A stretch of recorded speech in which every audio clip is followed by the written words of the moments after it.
Gratitude and congratulations in dishing out the first to the now retired Commissioner of Police and the latter to his successor. The nation's chief yesterday reaffirmed his government's commitment to fight crime with the immediate plan of attacking it at its core. Desmond Saunders has the story.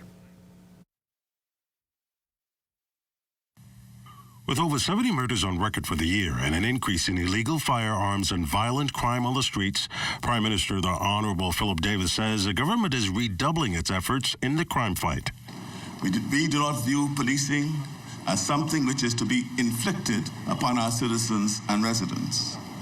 The reflexive, heartless approach of recent years of just lock them up is not one that we endorse or share.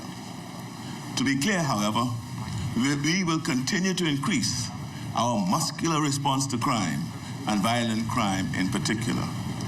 We will continue to use every available resource to dismantle the gangs which plague our society and work with neighboring countries to stop the flow of illegal weapons, drugs, and irregular migration into the Bahamas.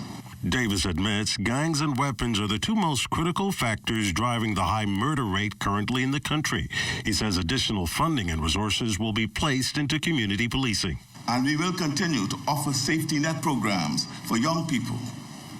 Just last week, the Urban Renewal Trust Program was formally relaunched to assist in this effort. Other initiatives, such as Swift Justice and the Citizens Justice and Security Program, will continue to strengthen our approach. We will also continue to invest in education and job programs that can confront and overcome the sense of hopelessness felt by so many young men who resort to a life of crime as a means of gaining self-esteem and opportunity.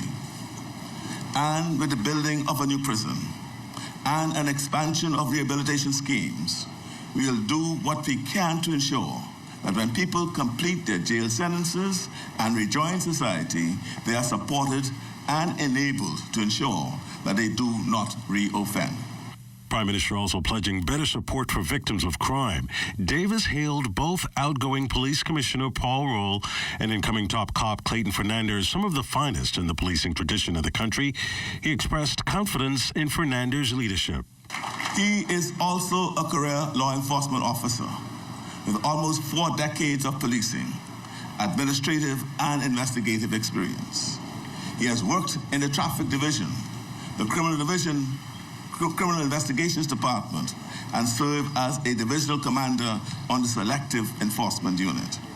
He has been part of the Central Detective Unit and, as Assistant Commissioner, was a member of the Senior Executive Leadership Team when in 2017 he assumed responsibilities for the crime management portfolio.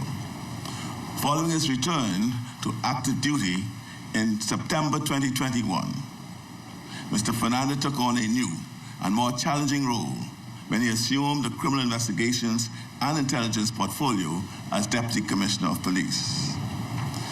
In 2013, he was shot during an attempted armed robbery, an incident which did not weaken his resolve to serve in law enforcement.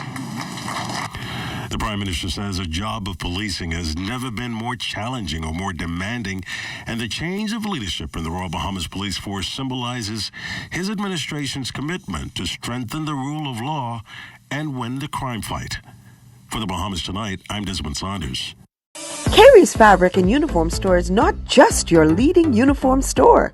Carey's has a huge selection of beautiful beaded laces and embellished fabrics perfect for weddings, proms, and evening dresses. Also find stretch lemurs, stretch taffetas, scubas, neoprenes, upholstery fabrics, men's suiting material, and a whole lot more. Find evening bags, gloves, and rhinestone jewelry. That's Carey's Fabric and Uniform Store on Mackey Street, a designer's paradise.